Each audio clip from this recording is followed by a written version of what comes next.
What's up, A&Os, and welcome to episode 4 of Alert and Oriented RN, the podcast for nurses by nurses.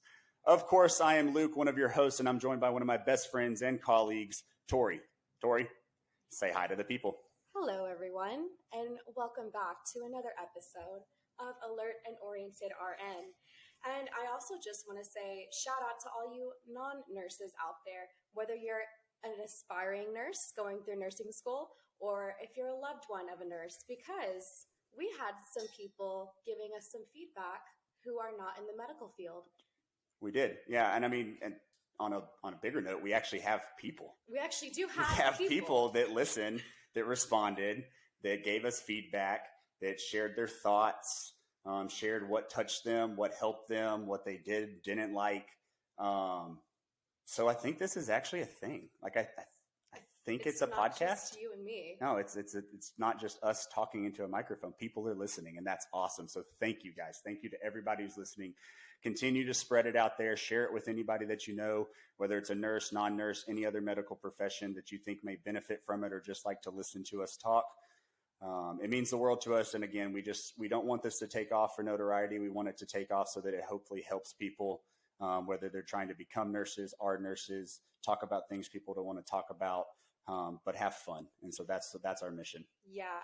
And I really love that it's family members of medical professionals or friends of mine or yours who have reached out to us and said, hey, I'm actually not in the medical field and I didn't know this. Mm-hmm. So thanks for sharing it, because I want to reach out to my cousin. She's a nurse and I haven't talked to her in a while. And I just want to tell her thank you. Yeah. I mean, it's, we don't get into nursing for the recognition. Nobody does, right? It's not I guess you could say, I mean, it is glorified. I mean, one of the most trusted professions year in and year out, but nobody gets into nursing for the recognition. But it is nice to have people who aren't nurses be like, man, maybe I just need to give them a hug, you know? And that's what it's about. So, but that's awesome. But anyway, so we talked about, we wanted to have a reoccurring segment with every episode, and that was feel good moments. And we actually had some people share some feel good moments with us.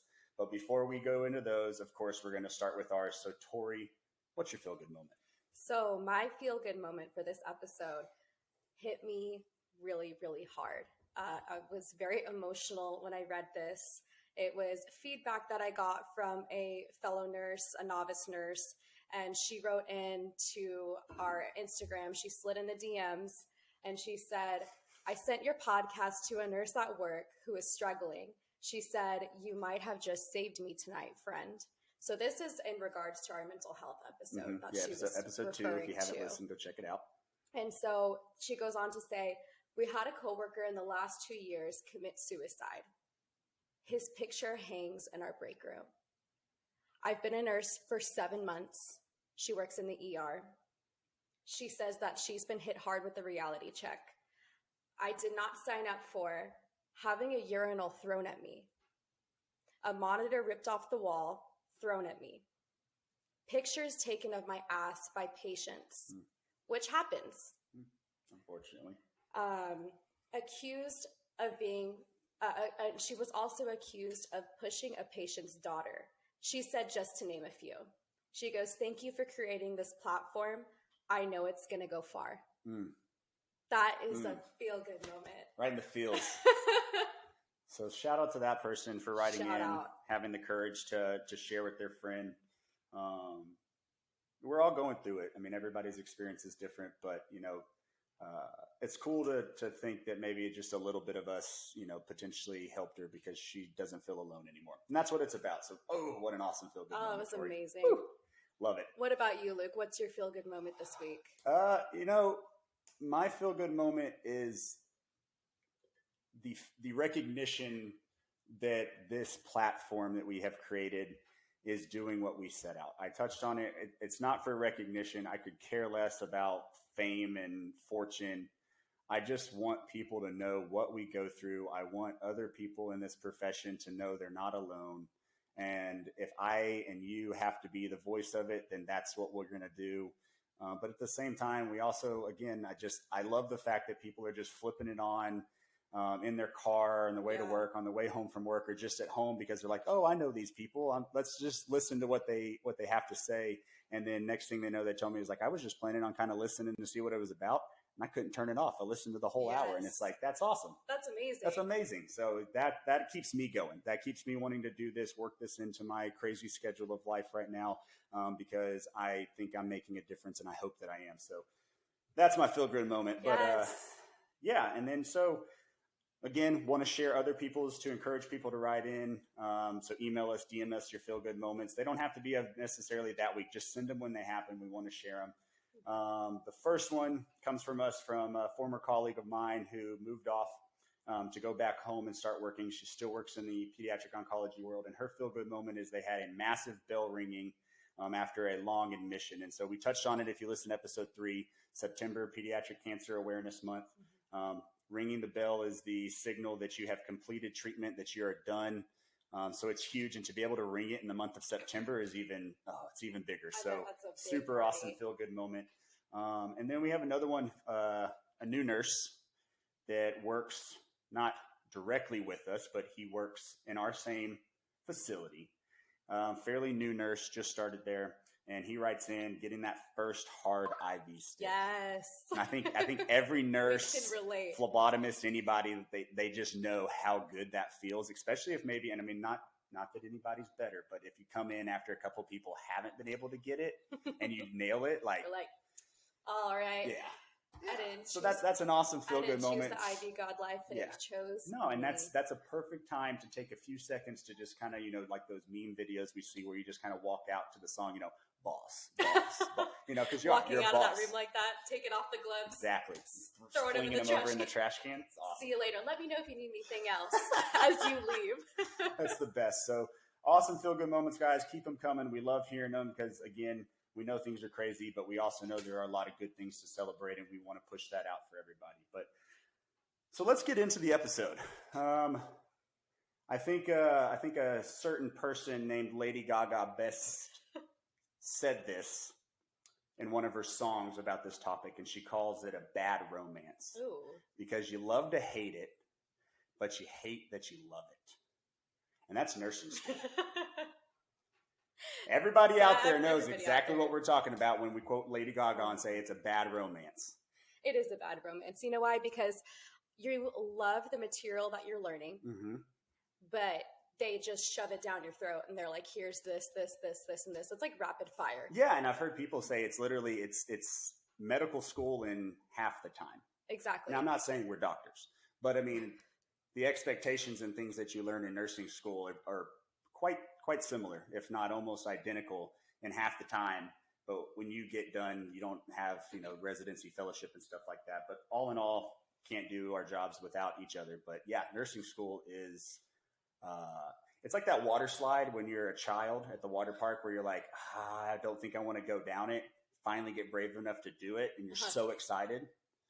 And then you lose your swimsuit at the bottom. I was going to say you get a wedgie. Yeah, wedgie, lose your swimsuit at the bottom. And then you stand up thinking, I just did it. And then everybody's like, you go, bro, you go down the slide. No, that's definitely me. That's definitely happened to me. Confession time. A couple turns, couple loops. Yes, something you go crazy. down that water slide and then you're like, oh my God, I've made a terrible mistake. Yeah. I enjoyed the ride. Yeah. But it's a rough ride. Yeah, it's a rough ride.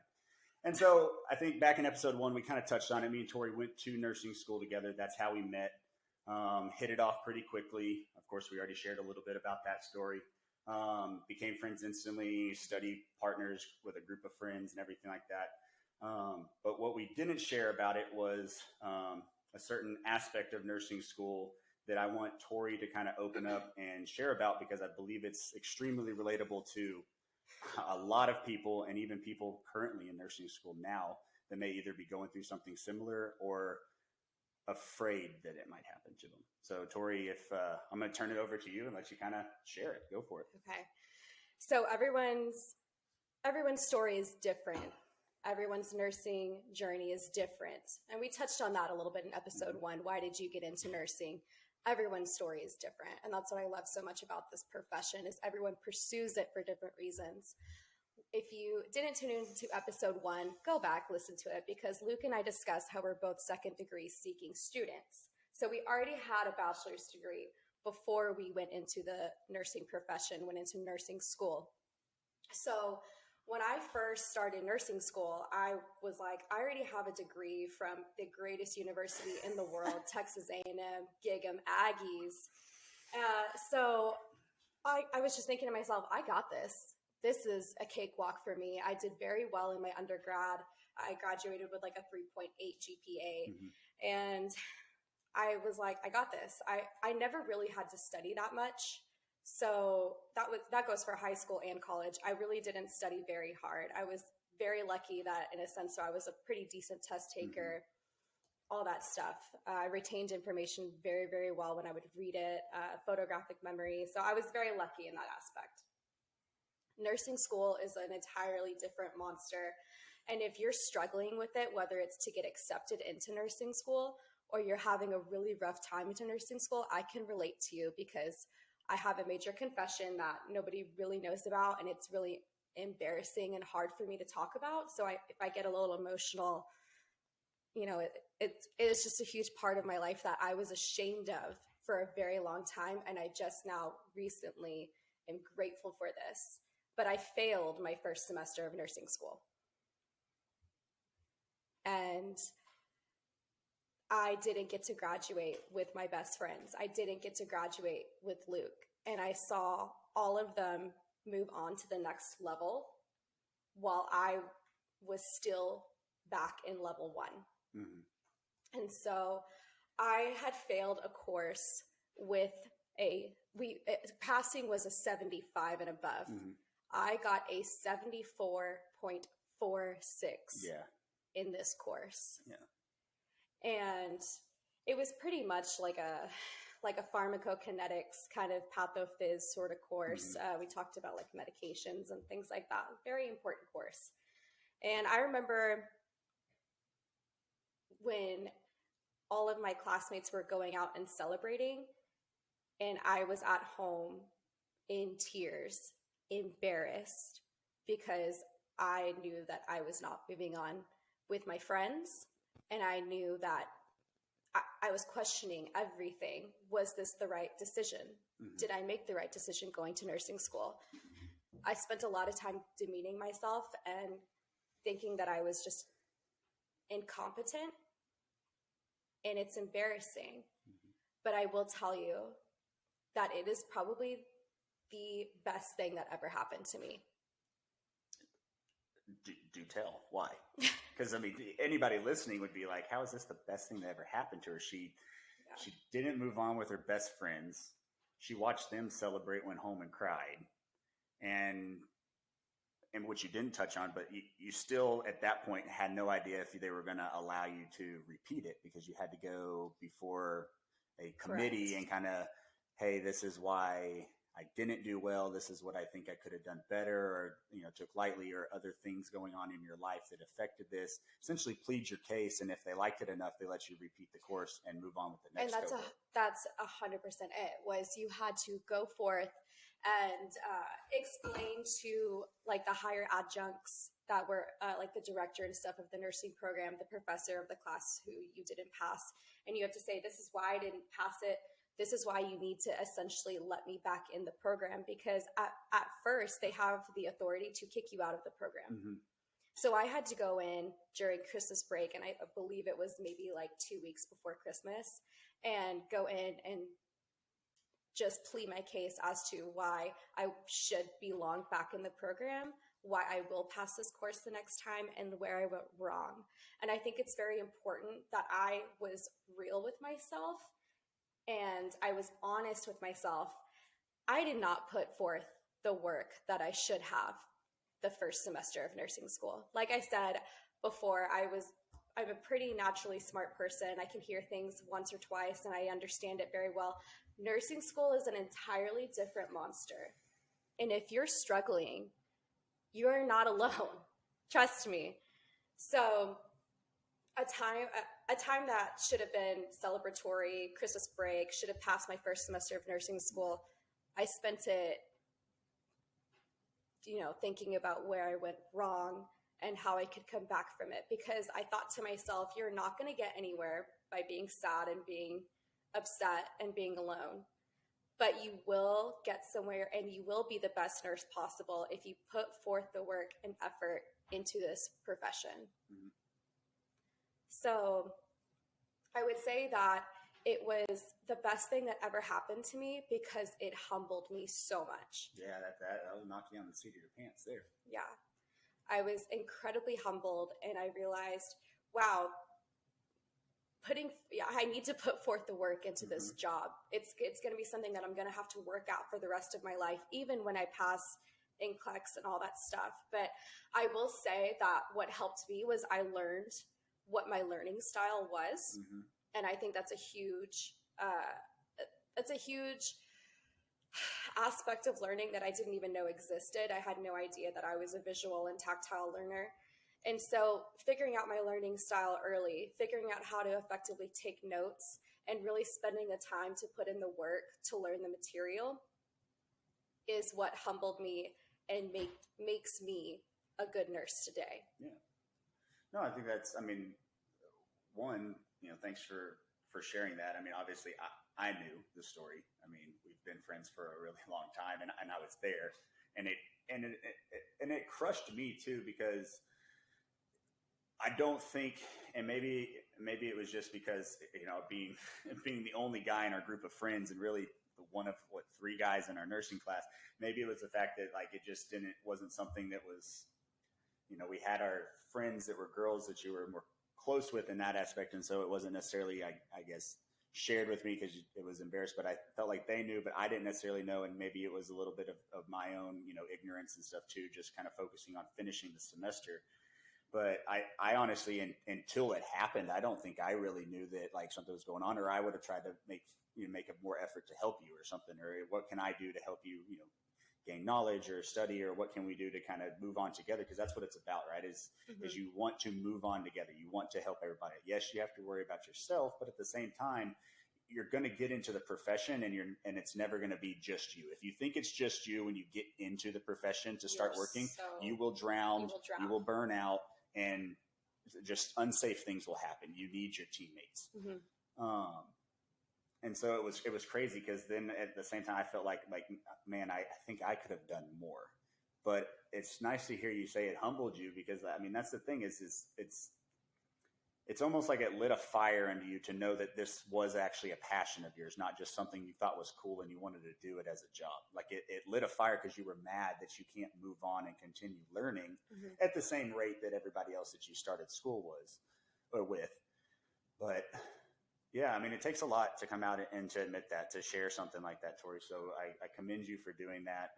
There's tons of people out there that I know have the same experience and that probably feel ashamed too. So to be able to come on the platform, on the podcast, and share that, hopefully it will show people that it's nothing to be ashamed of, because it doesn't make a good nurse if you graduated on time, if you passed NCLEX with less than 75 questions or 60, I don't know, whatever it is now.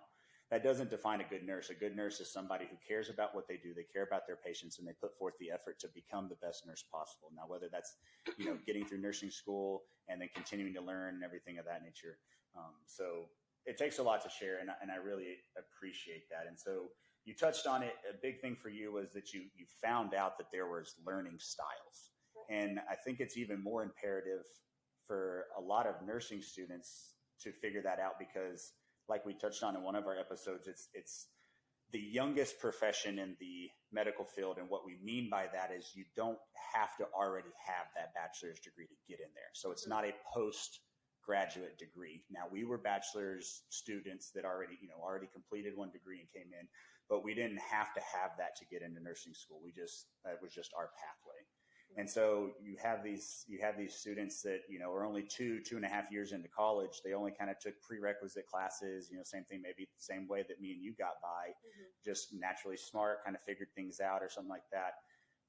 And then boom, you get into nursing school. It doesn't work that way, but to find that learning style is important. Now, for me, it was a little bit different because like I said, didn't really know about it, but we kind of did because we came in as what our nursing professors would call adult learners. So we had already been through college. We were a little bit older as far as our nursing class goes. We weren't even really that old, and we were still older than a lot of the people yeah, in our class. But the way that you teach, and it's even more imperative now that I'm in nurse practitioner school to be like, wow, they were spot on. The way you teach an adult versus a kid is way different. Okay. And then throw in nursing school terminology and skills and all that stuff, and it's just a big jumbled mess. And so let's kind of get into it.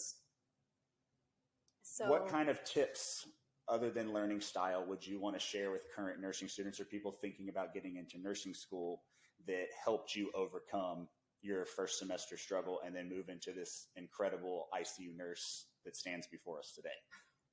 I would say the number one thing that I did was learn my learning style. Mm-hmm. And so there's different sort of learning styles. There's visual, there's auditory, social, where like if you're in a group setting and you guys discuss notes amongst each other. There's verbal or linguistic learners. So typically they prefer to use words like within speech and writing and journaling. There's also solitary, which I am a solitary learner at first. And then I feel like I need to actually incorporate other learning styles. So there's not just a one size fits all. Mm-hmm. I think it was just saying, okay, like, hey, this works for me. And then I think lastly, I realized, oh my gosh, I'm a kinesthetic learner, like physical, tactile, monkey see, monkey do. I have to feel and touch the equipment, or like whether it's the anatomy and physiology and actually like putting my hands on like the mannequin and the equipment and doing stuff. That's going to be the number one way you're going to learn, because you get into the rhythm of how your body will something as simple as drawing up a med. Yeah. Everyone draws up a med differently. Yeah. But how are you going to get rid of that shaky hand? Yeah. Get rid of the shaky hand, get rid of the bubble. It's that watch one, do one, teach one model, right? For that. And that's huge in nursing, because it is a very skill driven. So I would definitely say learning your learning style early, and that it's probably going to be a combination of a lot of them. Mm-hmm. And a lot of it's dictated too off of the professors. Yes. So you have to identify, how do I learn initially? How do I best learn? Identify that, and then identify your few sub-learning styles that you're like, oh, actually, like I think I fit into this one, but not near as much. Because then you're going to get different professors through each class, and the way they teach it, you have to adapt. Mm-hmm. And I talked about this in my graduate school class this past week, because it's interesting. You have to remember, I mean, they want the nursing students to survive, right? Mm-hmm. They want them to flourish. They want them to gain this knowledge, go out into the profession and change lives. They're not there to watch you fail or to try to make you fail, though it seems like it at times. The other thing is you got to remember, you're not the only person in nursing school. So you have a professor who they have their own teaching style. Some are better than others. And we had some professors that, I mean, you could sit there and just listen. Mm-hmm. And if they gave you a test right there, you're passing it, because they were so incredible at the way that they taught. And then you had some that maybe not so much, but maybe their strengths were in the clinical setting. And that was evident when we got in there as far as how they taught. But you got to remember, you're not the only one. So they have a teaching style, but then they also have, 30, 40 to 100 students in the class, to where they can't just adapt what they're doing to fit you specifically. Mm-hmm. And it sounds selfish, but at the same time, you as the student have to find how you're going to adapt more to their way versus them adapting to you, because you're one of many and they're one of few. But again, go talk to your professors. Yes, because they want you to succeed. And so I think that was another thing in nursing school that would kind of irk me, was people would get upset with the professor, because we get it, nursing is not black or white. There's multiple reasons to have a correct answer. There's never just one right answer. And so I think if you go and you come up to your professor and you say, hey, I picked this answer because of this, and here's my why, and here's the evidence to back that up. If you make your case and you plead a good case, they might give you credit for an answer on a test that you may have gotten incorrect. Yeah. Like if you argue that this S in potassium is more important than the other one, that's why this one was the right answer. Right. Or whatever that meme is. It's funny when they ask you to select all that applied, and it's like potassium, potassium, potassium. It's like, oh, sorry, that wasn't right. It's because this S was before this one, so technically it's wrong. It's like, That's nursing school. Come on. No, that's definitely it. That's definitely it. So as far as top tips, for me, I would say number one, get organized, get a planner. Yeah. You need to get a planner. Yeah. If you don't have a planner, you are going to fail. Good luck. Yes, absolutely. Good luck. Because keeping up with all that, especially once clinical starts. Oh my God. And so you have to just write everything down to a T, because you may have had a clinical assignment that was due, but you also had the didactic portion of that course where you had to write a paper. And if you forget about that, you're like, oh my gosh, it's just a mess. There's so many it's just a jumbled mess. And nursing school is quick. The pace is very fast. It's a snowball effect. If you do not understand the material first, it just all builds off of each other. So you need to make sure that you have that foundation in order to succeed and learn the other, the other aspects of that course or of that body system or of that disease process. If you don't know your anatomy and physiology, it's not going to happen for you. It's not going to happen. No, that's a good one. But definitely get a planner, get organized, calendar, stay on top of things, always stay one step ahead. Let's see. Next one. This is a big one because this one's gonna hit a lot of people right there in the heart. Reading. You need to read. Okay. But do I need to read all 600 pages? Absolutely not. I would not say that you have to read all 600 pages, but I would say it's important to read the chapters before the lecture just to get familiar with the terminology. Well, and I would take it even a step further. What's great is in most of the nursing textbooks, and I would assume they haven't changed very much, just maybe a new edition, but same artist or authors, is usually at the end of the chapter, they have that chapter synopsis where they kind of condense 400 pages of the gastrointestinal system into this one paragraph, and you read it and you're like, so why did I need the 400 pages? That's a good place to start because it gives you an overview of what the authors think are the most important aspects of said chapter. And then there's some questions and you can skim through those. And then you can go back and now you have a list or an idea of what they think are the most important, can kind of skim over those important aspects before class. And then when you get in class and you see what your professor, who's going to be the ones that's going to test you and quiz you over this thing, what they deem is important. And now you have allowed yourself to basically narrow down what is the most important thing I need to focus on in order to get through this class, but also learn what I need to learn to be able to move on as a nurse. And so I think that's super important because if you sit down and you try to read an entire chapter in, your Lane's pharmacology book, it's not going to happen. I know hundreds of pharmacists that didn't even read the whole Lane's pharmacology book, and that's their job. Yeah, exactly. So for sure. Okay. So as far as reading goes, I would say just like what Luke said, the synopsis, I didn't even think about mentioning that. That's actually very brilliant. Yeah. Because that's what I would go through first and then go through the terminology of things that I didn't understand. And don't be afraid to Google things because you're not going to know what every word means. And then sometimes you'll read a term and then you look up the definition and you're like, I still don't know what this is. Yeah. But that's nice because now you've built up a knowledge base, still don't have an understanding, and now you can walk into class and maybe that's when it clicks because now, like you said, you've done everything in other learning styles, and now all of a sudden maybe you have visually seen it or you've kinesthetically done it, and now you're like, oh, that term makes way more sense, or that definition makes way more sense.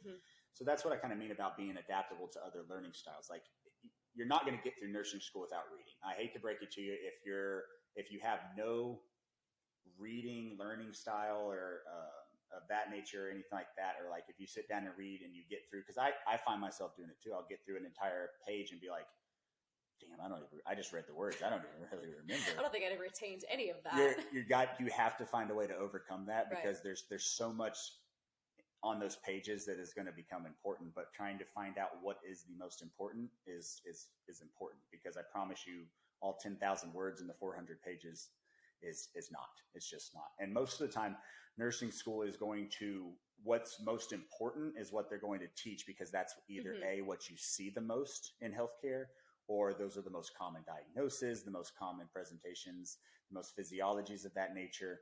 And then getting into that is figuring out what's the most important aspects of that specific thing. And so, but yeah, and then, okay. So moving on to this next one, cramming. Don't do it. It doesn't work. It doesn't work for several reasons. But Tori, I'm so good at 5 minutes before the test, just absorbing everything from osmosis. I will say this, that Luke and I never, ever looked at our notes before a test.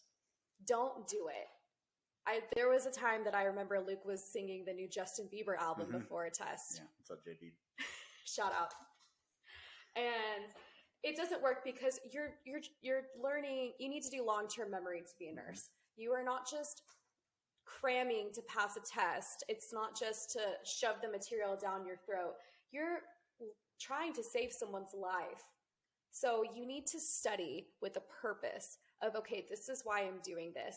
It's the why that is so important behind learning in nursing school.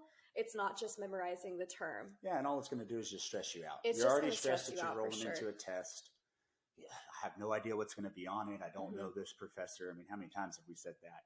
And all it's going to do is stress you out. I mean, you're going to have more success on a test if you have prepared to the best of your ability the weeks leading up to it, clinicals leading up to it, study groups leading up to it, going to bed at a decent time, waking up with a good amount of sleep, eating a good breakfast, or if you're tested in the afternoon, breakfast, lunch, and things of that nature. And if anything, you kind of pull out your notes because in your head, you're already reviewing.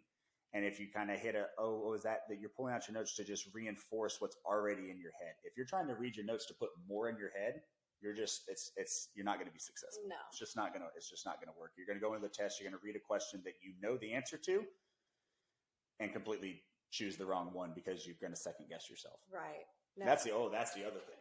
Do not second guess yourself. Your answer ever. If you in nursing school, if you have the confidence to bubble or circle an answer after the first time you've read it, and it's pretty. And I'll be honest. After you read a question, you should be able to kind of know what the answer is before reading the choices. That's how you know that you understand the material.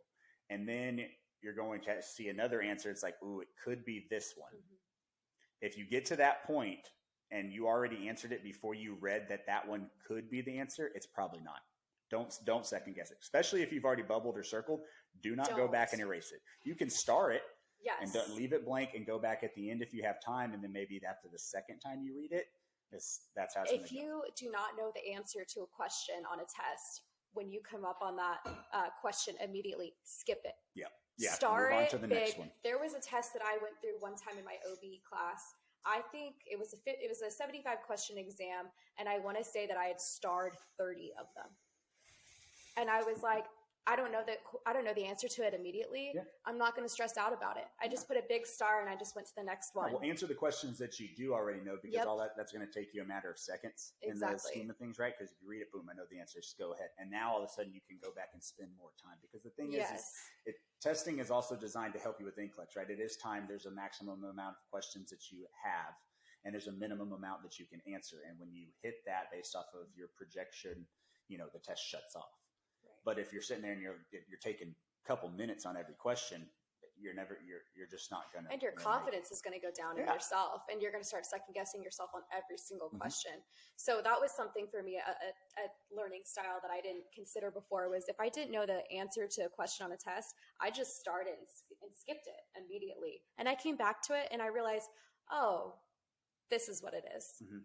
And it felt so much more comfortable. Yeah, because chances are there might be a question further on in the test that you do know the answer to that actually kind of helps you answer the other one, which that's another nursing testing tip in school. Another one that's huge, and you kind of already talked about it when you opened up and shared, but about talking with your professors. Yes. Again, their job is not to make you fail.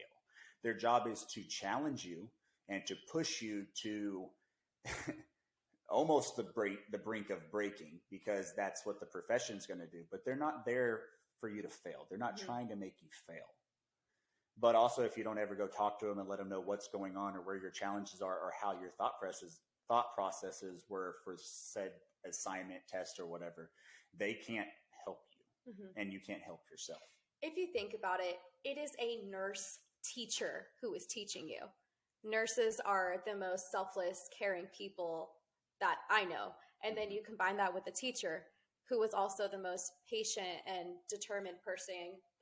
They want you to succeed. They want you to be amazing nurses. That's why they became a teacher and they're a nurse. So they're not your enemy. Go talk to them.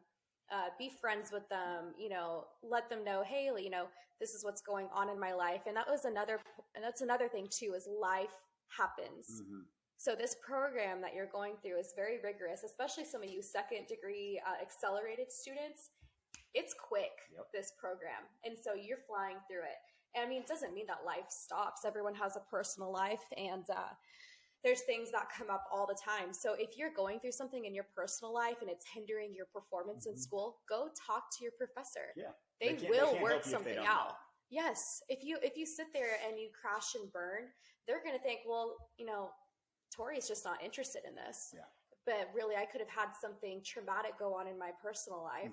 And if I didn't share that with them, how are they supposed to know? Yeah. So go be friends with them. Go be friends with your professors. We still talk to some of our professors. Yeah. It's great seeing them when they bring the new fresh crop of students into clinicals too in the facility. It just brings back warm, fuzzy, sad, stressful memories. Bad romance. Yeah, bad romance. But, good segue. So the best part, but also could be the worst part of nursing school, clinical.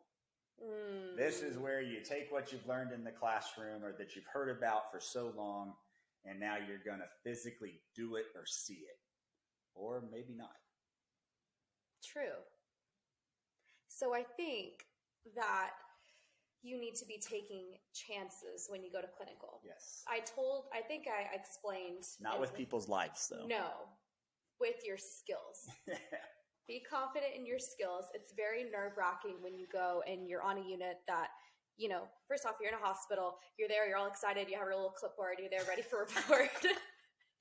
You pressed your scrubs the night before, and you're like so ready. And you're just like, ooh, teach me. Yeah, you got 4 pins. You got 4 pins, because if you lose one, good. You have another one. Yeah, but just get the multicolored pen. You got one pen, all 4 colors. It's great. Fine. No, you need 2. One of our profs said you always needed 2. If you lost one, she was like, wow, that's a bummer, but good thing that you have 2. So she would tell us all the time.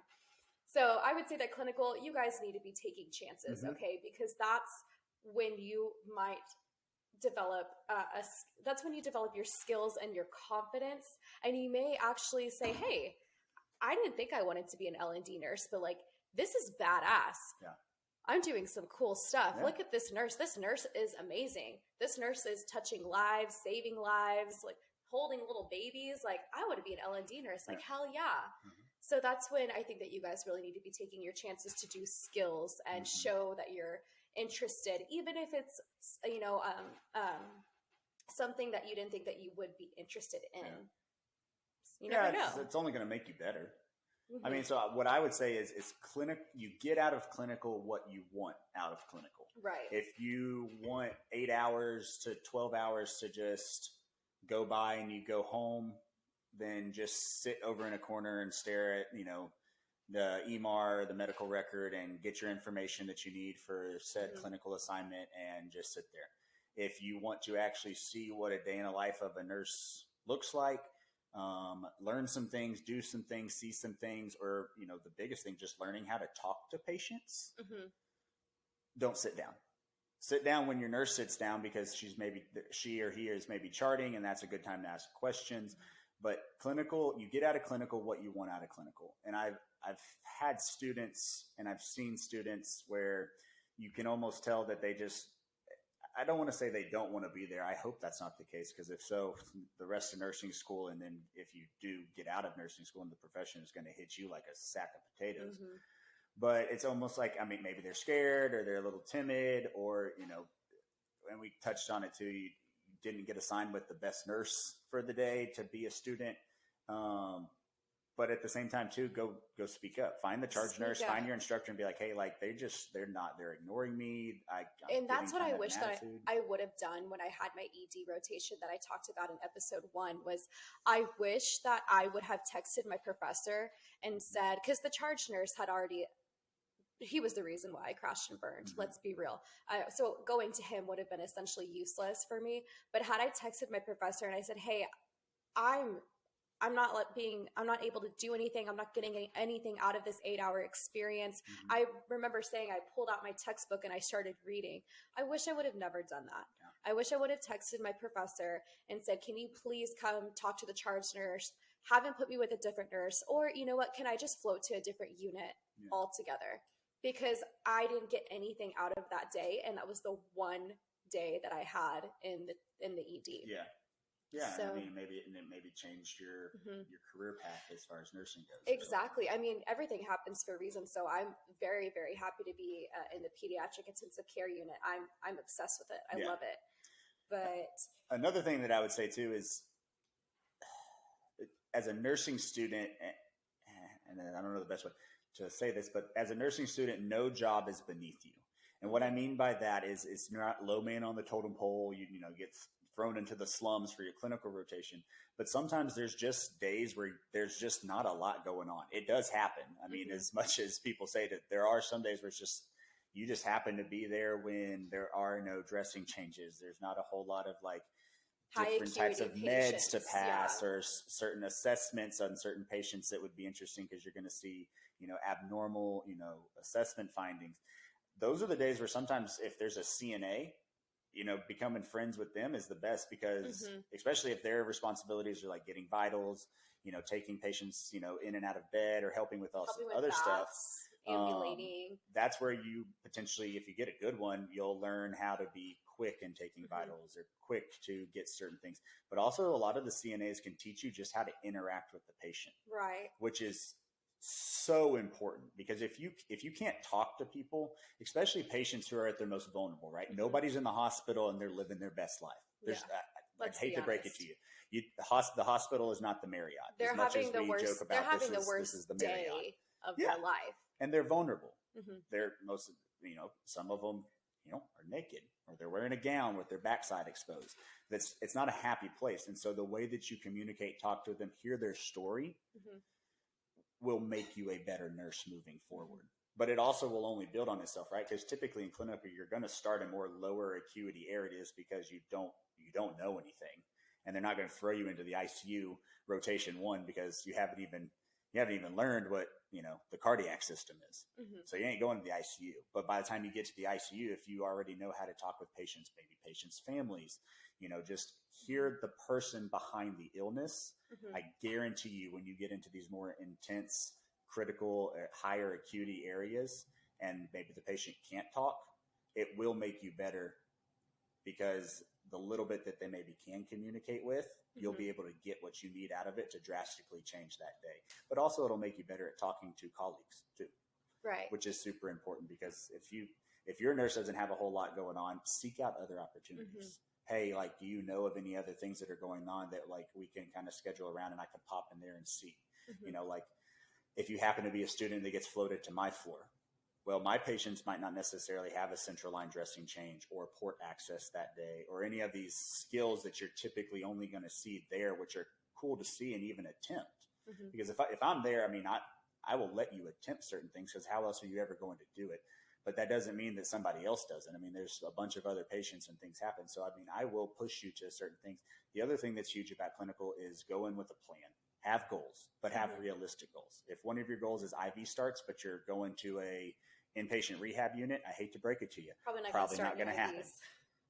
Probably not going to happen. If your goal is IV starts and you're coming to my pediatric oncology unit, newsflash, we have central lines.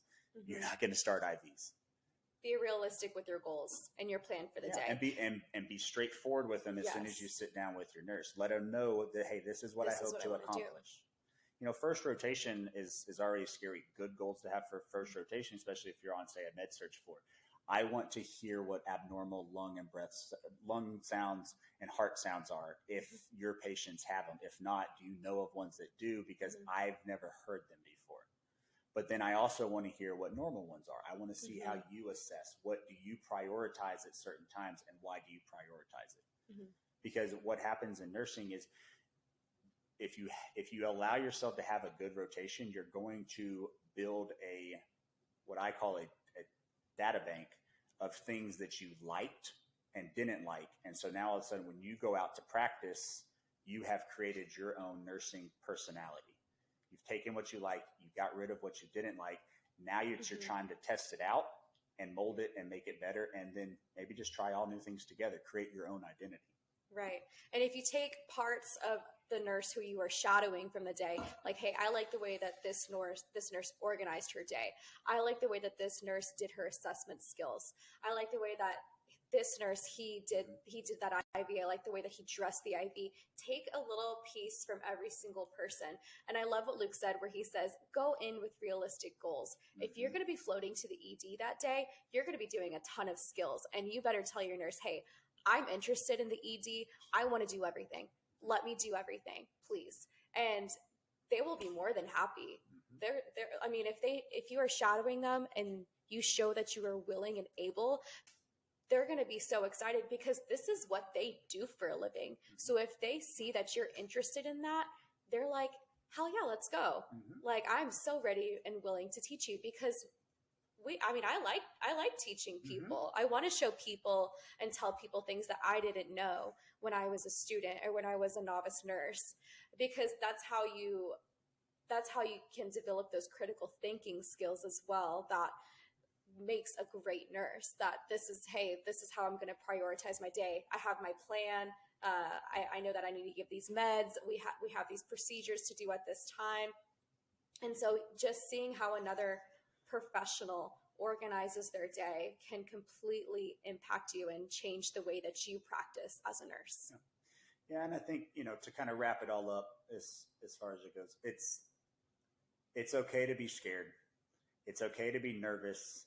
It's okay to have expectations that don't actually happen. That is nursing school. That is clinical.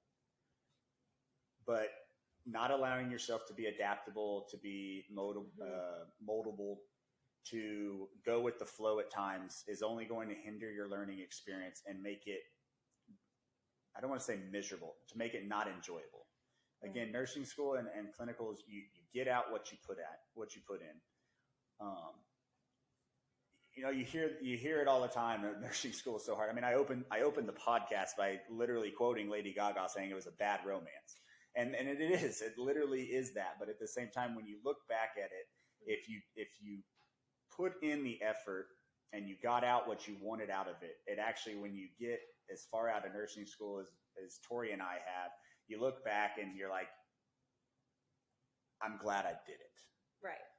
You have these experiences, and it makes you a better nurse, because ultimately, I mean, you can't be a nurse without going to nursing school. And so if you just sit there and you pretend for 2.5 years that you're just going through the motions, or you want it to be miserable so that you can say it's miserable, it's going to be miserable. It will be. And I'll say that I had no idea I wanted to do pediatrics.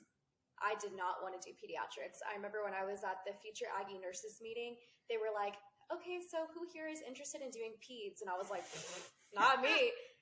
And now I'm just like, look at me. Who would have thought? Yeah. Well, it's because you had a good experience. You went in there with realistic expectations. You set forth what your goals were with a nurse. You happen to have a good nurse with issues. I mean, you can't control that. But staying quiet, not letting your clinical instructor know what's going on, and I just need to get through it. The other thing is if you have the mentality of, I just need hours. Oh, don't have that mentality at all. I hope that you don't ever end up on my team, because I'll know that was your mentality in clinical. I'll see it in the way you practice. I'll see it in your teamwork. And we will have a discussion about it.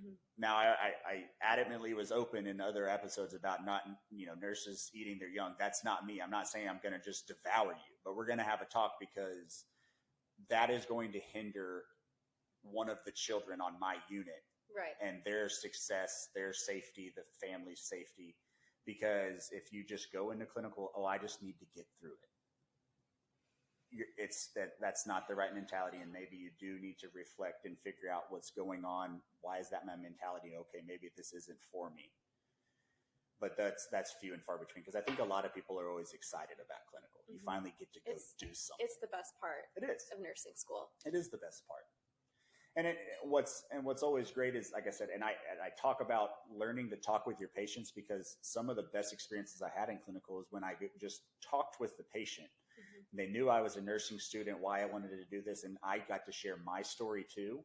What I got in return was, reassurance that I'm doing this for the right reasons, that I made the right choice. Oh, I am going to be okay, even though that test yesterday just absolutely destroyed me. That's true. The didactic portion does not always trump the clinical portion, because I will say I do know some nurses that were in Sigma Theta Tau that may not necessarily have excelled clinically. Yeah. And it shows.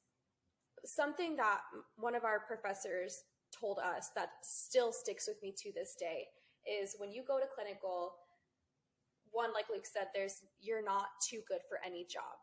And as far as that goes, you make friends with your housekeepers, you make friends with the FNS department, you make friends with the respiratory therapists, physical therapists, PT, OTs, because those are going to be your best friends. They're on your team. So when you're in clinical, observe what they're doing as well. Get to know their role in taking care of your patient, because it's y'all's patient, as a team. And so my instructor always said, you're never too good for anyone or any job. Always ask the patient, if you are not in the hospital, what would you be doing today? That's huge. Ask them about themselves. Absolutely. Yeah, that's great. I forgot about that one. And I have to do it every day. I always ask her, hey, if you weren't here, what would you be doing? What sports? Let's try to make the hospital appropriate. No, exactly. But ask them, so what grade are you in? What sports do you like? Do you not like sports? What do you like to do for fun? Keep it generalized and let them speak, because they're, like Luke said, they're at their most vulnerable stage in their life. And it is probably the worst day of their life to be in the hospital. Yeah. Nobody wants to be in the hospital. Nobody wants to be there. Nobody wants to be there. So we put out a couple questions on our Instagram, right? We wanted to get some feedback from particularly nursing students, any questions that they may have had, or wanted some advice on, share our experience, because that's what it is. But we also put some out for, practicing nurses to kind of, hey, what are some things that you wish you knew before starting nursing school? So I want to share a couple of those, and then I want you to kind of be like, give me a little feedback. So Absolutely. One of them was that it's not a joke when they say that your social life disappears. That's true. It isn't a joke, but also you will learn who your real friends are, because when you say, I can hang out 2 Saturdays from now at 2 p.m. for 45 minutes, let's go grab lunch. Pencil you in. Then you get to know who your real friends are. But not saying that you can't have a social life, because I think that another tip that I actually did forget to cover is self-care. We need to take care of ourselves. Absolutely, hands down. So get plenty of sleep, work out, eat a healthy diet, go do something fun. If you want to grab happy hour with your clinical group after a test, go do it. Yeah. You deserve it. You put in the work. If you want to go on a hike, you want to say, hey, this Saturday, I'm going to take care of all my studying before, because this Saturday I'm going to go wine tasting with some friends. If you're of legal age. If you're of legal age, of course. Newsflash. If you study 24 hours a day, 7 days a week, you're not going to learn anything. You need to get away from the material. I'm just going to throw that out there. You won't learn anything. Let's see, another one. So kind of already touched on this one, but one bad checkoff or failed test will not define you or who you are or what kind of nurse you will become. Or failed semester. Or failed semester. How different nursing school is from actual nursing. Ooh, I love this. It is extremely different. So Sometimes I'm like, oh my gosh, I didn't learn a thing in nursing school. You learn everything after you start practicing, right? You pretty much do. I would say that you learn a lot. Like nursing school prepares you to pass NCLEX, and when you are taking the NCLEX, you're supposed to be like a brand new novice nurse with 2 weeks of experience. That's who they're testing you on. So you learn a lot when you are actually on your own. I think you learn a lot more about yourself, and you realize, oh, it didn't prepare me for the mental, physical, and emotional side of nursing. Yeah. I would say that's one thing that I'm like, oh, nursing school didn't teach me any of that. Yeah, and I think it's probably even more evident of people who started nursing school a couple of years ago and came out in a pandemic, or started nursing school in the middle of the pandemic. Right. It is very different. It's very different. But they coexist for a reason. Like I said, you got to get through nursing school, and it is important because, like I said, you're gonna, for me, majority of nursing school is focused on the adult patient because that is the majority of what healthcare is. I haven't taken care of an adult patient in 5 years, 5.5 years. I honestly couldn't even tell you what one of the most common adult disorders of a certain system is if you ask me. Yes. I probably could if you actually gave me a little bit of time to think on it, but that's just not the case. And so, yes, definitely different. Another one that I like is somebody shared, you have access to a lot more resources than you think. And I thought about it and I was like, I think this can go a whole bunch of different ways. And so I wanted to elaborate on it where it's like, okay, well, they're not wrong, because if you think about it, you go into clinical, well, a lot of times you get student access to, that hospital's facility. And a lot of times you might have access to their data banks or things of that nature, like LexiComp, up to date, things of that nature. So that could be a good time to pull up more in-depth medication information if you may have it, or disease information, because otherwise you might have to pay for it. But the other thing to check out, and I learned this in undergrad nursing school, but more so in adult, typically your school, if they have some type of nursing program, they already have subscriptions to these large, well-established research databases through the library, to where all you have to do is just log in with your school credentials and you can pull up anything through, PubMed, CINAHL, LexiComp, usually up to date, things of that nature. And so there's a lot more than just the books they make you buy and, Dr. Google. And utilize Dr. Google. Wow, I love that. Utilize those resources, because everything in nursing is evidence-based.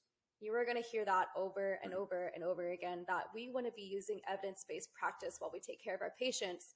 One, because it's the most reliable, and two, it's the most up-to-date. Yeah. So utilize those resources, like Luke said, even sometimes more so than the textbook. Well, and it's going to give you more information and a glimpse into what is currently going on now. What the textbooks, of course, are always updating and things of that nature, right? But when you get a new edition, it might have been written, a year to 3 years ago. So they're updating all of the nursing stuff. But if you have access to these databases and research studies, I'm not saying, your professors or something might assign them to you. I mean, it's more so probably going to be in grad school. I don't remember in undergrad a lot, but you don't have a whole lot of free time. But if you put forth the effort to kind of look, or just, gain some extra information, you can have an advantage before getting out of nursing school into practice by already kind of knowing what is the most up-to-date kind of stuff. So there are a lot more resources out there than you think. And all you have to do is ask. And a lot of times, even if they don't have them, if you ask, it might be something they explore and get. And next thing you know, you've helped you out for the rest of your program, and you've helped everybody out from behind, that's behind you. So let's see. So a couple of our listeners wanted to know, what was our hardest class through nursing school? Ooh. I already know what mine is. I mean, and I did well, because I think I literally just did not like it, and it was so hard that I had to put such an effort into it that. What was that? That was OB. That was maternal, woman, and child. Yeah. I mean, I'm grateful that you go through it, and I learned a lot, and it was useful, and the clinical experience actually was pretty interesting. But talk about a class where, as a male nurse with no interest in any of that, not because it's yucky. I mean, I find it fascinating, but just does not appeal to me at all. Yeah. For a whole semester. Oh, reading. Oh, I can't. I want to say OB was mine as well. It's hard too. It's extremely difficult. Shout out to all you, my OB nurses out there. Y'all are incredible. Incredible. Because here's the thing. It's the patients aren't sick. No. Everything that you learn about OB and fetal child is normal. Mm-hmm. I mean, of course you have, chromosome, those kind of things, but the patient's not sick. So you've spent all this time learning about how to take care of sick patients. Oh, let's throw a class in here where they're not sick. Remember, they're not sick. Mm-hmm. They're healthy. They just have a human growing inside of them. And I would also say that this one was hard for me because I know that I wasn't interested in peds at first, and then I went and did my clinical rotation, fell in love with learning a material. But OB, no matter how much I tried, I really was uninterested when I was reading. Mm-hmm. It was very hard. I had to sit in an uncomfortable chair reading this material. Like Luke said, I was like uncomfortable reading half of it. I was like, oh, ow. And I was like, wait, this can happen? And then the clinical was extremely fascinating, not only because I had an incredible clinical instructor, but just because there was just so much about OB that I didn't know. And you see these women who give birth and the supporting husbands. And there's somebody's bringing life into the world during your clinical rotation, and they might not ever be happier than they are then. And it's like, oh, that's so awesome. You got to be a part of that. Yeah. You get to give a shot to a newborn who's just barely opened up their eyes. Yeah. Or rub the gel. The gel. Yeah. The antibiotic gel. Yeah. That's always fun. Favorite clinical? Oh, well, mine was the combination, and now it makes sense. But for sure, it was critical care, mm-hmm. and then pediatrics. Yeah, for sure. Yeah, pretty simple for me, pediatrics. But I will say a close second for mine was OB. Mm-hmm. It was OB, not because I got to hold babies and be in the nursery every so often. That was freaking awesome. Really?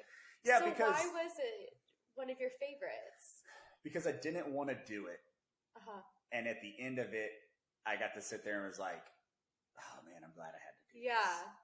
You know? I totally agree. Because it was different going into that rotation as a man, because a lot of the staff was very off-putting immediately, because they're immediately just like, oh, none of these moms want a male in there. And it's I'm like, sure well, that their was doctor's male, their husband's there, or boyfriend, or father of the child. So they're probably okay with one more male. Why don't you just ask? And they just wouldn't ask. So it was a little off-putting at first, but I got to spend a lot of time in the OR.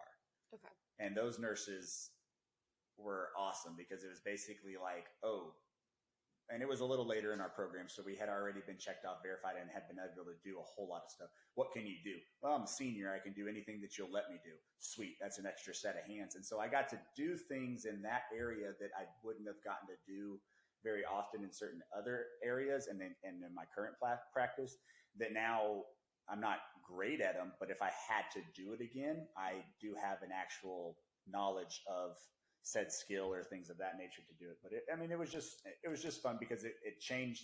I went in thinking this is going to be miserable, hate it, and I came out like, oh, actually, you know what? That was kind of enjoyable. So it's towards the top of one of my favorite rotations and stuff. And then I believe you got a couple questions. Yes. So there's a couple questions that you guys DM'd us that I really want to address.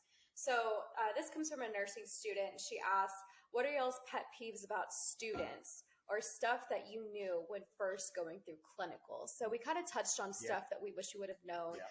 But I will say, as far as pet peeves with students, the only pet peeve that I really have is when I asked someone, hey, so, what area are you interested in?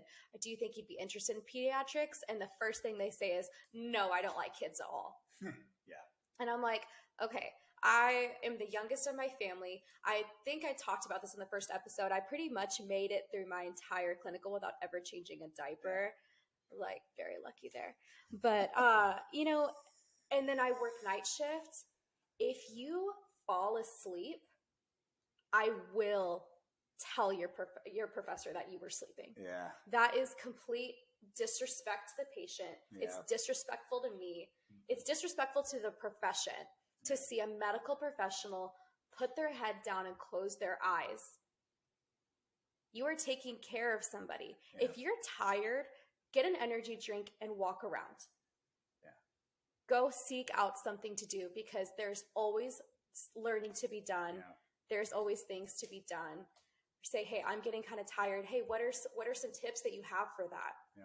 You know, show me that you're interested. Yeah, that's my biggest pet peeve is like, I feel like anybody, you know, except for the few outliers, anybody for 8 to 12 hours of a clinical shift can put aside everything else that's going on outside of said clinical and come in with a positive attitude, mm-hmm. or with an open mind to want to experience certain things. So my biggest pet peeve is if you just sit around, I'm going to nudge you for a while and I'm going to, hey, let's go do this. This is why I'm doing it. And after, you know, a couple hours or however I'm feeling that day, if it's first shift of the week, maybe a little bit more, you know, peppy for me.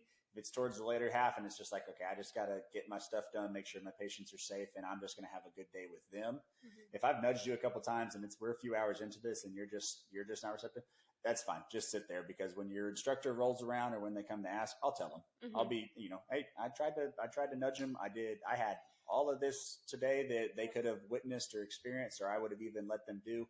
And they just really just wanted to kind of sit over there on the computer and their phone. And it's not to be mean and nasty where Luke is saying, you know, nurses eating their young. It's not that. It's, you know, sometimes that might be the humbling experience that student needs to lit a fire under their ass, because yeah. I know that I needed a humbling experience. And, you know, I still have humbling experiences that remind me, okay, you know, let's regroup, let's refocus. Mm-hmm. And so that way that student understands, hey, this isn't cool. Yeah, well, there's a huge difference between putting somebody down and just constantly mm-hmm. berating them with disrespect and everything, and versus continuing to push somebody because you have an invested interest and want them to succeed and flourish. But at the same time, it does get to a point where you can only do so much for somebody else before you're like, okay, you know what? That's fine. I will put that into somebody else, because ultimately you're going to come out and you're going to be a teammate. Mm-hmm.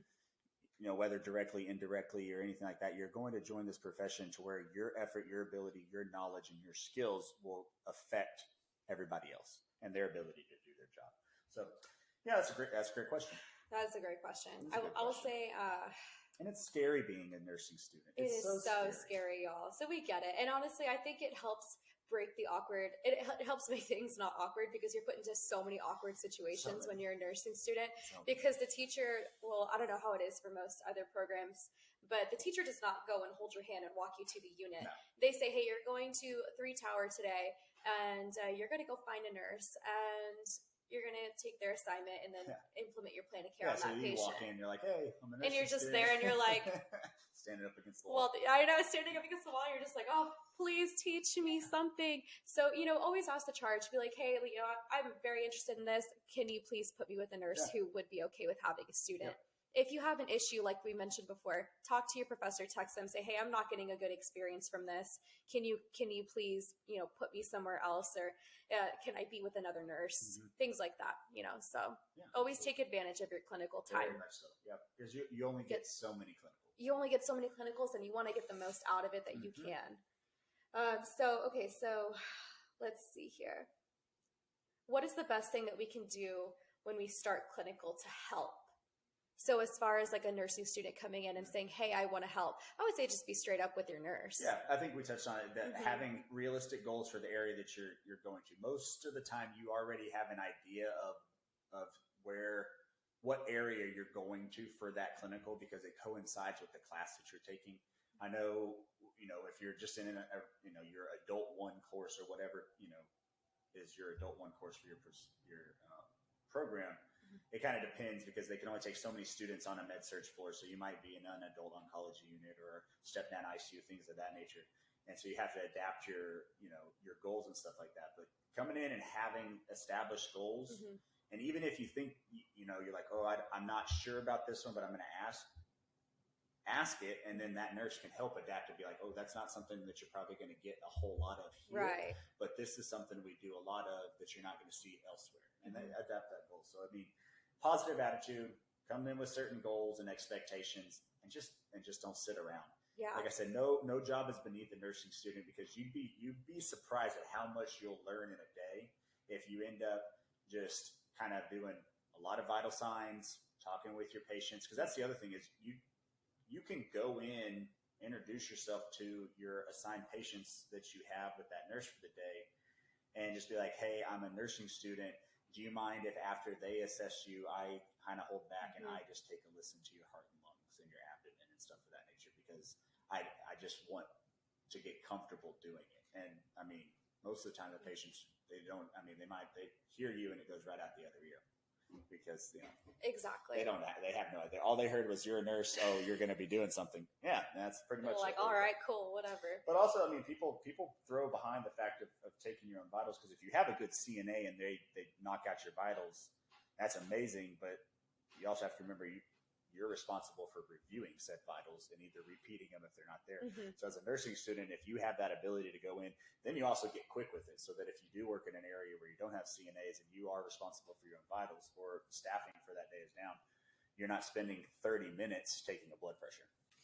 Also, when you guys listen to report between the two RNs, you're not going to know what they're talking about half the time. So don't feel bad because I remember I was writing something down and I was like a second semester student and I was there and it was like, oh, they got IVIG. And I was like, oh, wow. I was like, what is IVIG? Like, I just remember thinking about that to myself. So Google things, don't feel bad. Don't interrupt the nurses too much either while they're giving report. Yeah, that's pretty rude, actually. Yeah. If you have a question, write it down. I would write it down, ask it to your day shift RN after the night shift RN has left. Because there was a time that I was giving report. The student walked up late and I was totally fine. I said, hey, I'm going to start over. It's fine. I started my whole report over so the student could listen to it. And she kept stopping me like every other thing and being like, well, what's this? Well, haven't they already tried this? They probably should have done this. And I was like, are you for real? Be respectful. And that also goes for already practicing nurses listening to this. Like, just let the other nurse get through their report and ask the questions later. Yes. Unless it's something in the report that dictates a question right there. Like if they just touch on, like if they're just going through, oh yeah, their heart rate varied overnight. And it's like, well, what's varied? Like, give me some parameters that I'm starting with and like, where's, kind of thing. That's different versus just interrupting because then you get them out of the flow and they might forget something that you're actually needing to tell them that comes up later on in that next nurse's shift. And they're like, well, they didn't tell me. It's like, well, you didn't really give them an opportunity and you threw them off and now they can't really remember. But yeah, no, that's another good piece of advice there. So those are the main questions that we pretty much got. We really appreciate you guys writing in and one more tip that I want to give that helped me a lot with nursing school is I recorded the lectures. Yeah. So the way that, and I know this has kind of been a long episode, but I want to just really make sure that I cover everything. So this was how I bounced back, I feel, was I found my rhythm. So I always read and skimmed through the chapter before the class. I had a lecture recorder on my Mac, and so I would kind of sit near the front-ish and turn on my lecture recorder, and then I would take my notes while my professor was talking. That way, when I reviewed those notes on PowerPoint later, I would re-listen to the lecture. Yeah. And you're always going to catch things like, I didn't even hear that. You'll catch things that your professor said. So go ahead and write that down on your PowerPoint or whatever. I would then handwrite major key points for my notes and highlight them and make them colorful and make them pretty because reading my own handwriting was more appealing to me than going through on a PowerPoint. Yeah. And that's just me. Everybody's different. Everybody's different. But yeah, no, it's nursing. And nursing school is a fun, crazy, stressful ride. Yes. But I wouldn't do it again. I mean, you're doing it right now. It's different. Okay. It is different. Yes, there are certain days where I'm like, oh man, I am absolutely insane. But no, I wouldn't do it again, but I also wouldn't trade it for anything. Like it was. It's an unforgettable one of. I got out what I put in. I enjoyed it. I met friends for life. Obviously, I got Tori sitting here, but it's going to be scary. It's going to be stressful. Take time for yourself when you need it. Talk with your professors. find some good friends, find a good reliable and enjoy it, group. man. Just sit back and actually enjoy it. I know it's probably a lot different now than when we were in nursing school, just with everything that's happened in the last couple of years. But allow yourself to sit back and enjoy the fact that you got into nursing school, because one, huge accomplishment there. Huge accomplishment. It's not easy to get into nursing school. Sit back and enjoy the fact that you got in. Sit back and enjoy the fact that you get to join this awesome profession of people like myself and Tori and all of our colleagues out there, to be part of the 3.8 million strong in the United States and who knows in the rest of the world. And you're going to come out and you're going to get to change lives. It may not seem like it, and it may seem like, well, what is this book going to teach me and how to save a life? But I promise you, it's all worth it, because when you get out and you start practicing, you're gonna see a world that you'd never thought existed. And I promise you, it's worth it. So just stick with it. Hang in there. Thanks for sending in your questions and your comments. Again, so much appreciate all of the love and support. Spread this out to anybody you think could benefit from it or might enjoy it. Keep talking about it.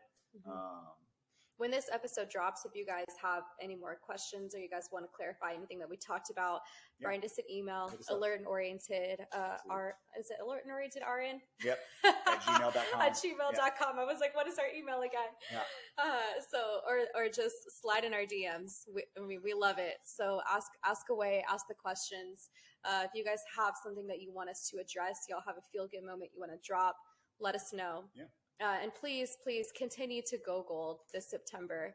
All right. Luke's got his shirt on. Faith over fear. Always. #more than 4. All right. If you guys haven't heard that special edition episode, please go check it out. It is so informative. Please. I learned a lot during that episode. I let Luke take the reins on that one. So thank you so much again, Luke, for all that you do. Appreciate it. Thank you. Thank you for every pediatric oncology nurse out there. Shout out to y'all. Shout out to anybody that's had any interaction with a child battling cancer or their family. You're important in this month too. That's what it's all about. So yeah, it's episode 4. Wrap it up. 4 episodes in, man. And again, we have people. I know listen. we have people. We're so happy. So thank you guys for tuning in. Please tune in for episode 5.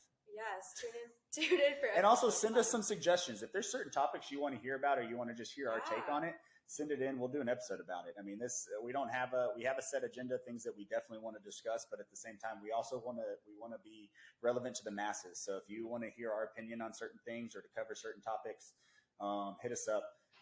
We do have some fun things in the works for a couple October episodes. So, and rolling into, the holiday season of the year. So that'll be a lot of fun, but otherwise, guys, stay safe, be good, work hard, take some time for yourself, enjoy it. And thank you. So thank you guys so much for all that you do. We love you guys. Peace. Until next time. Peace. That was long. How long did we go?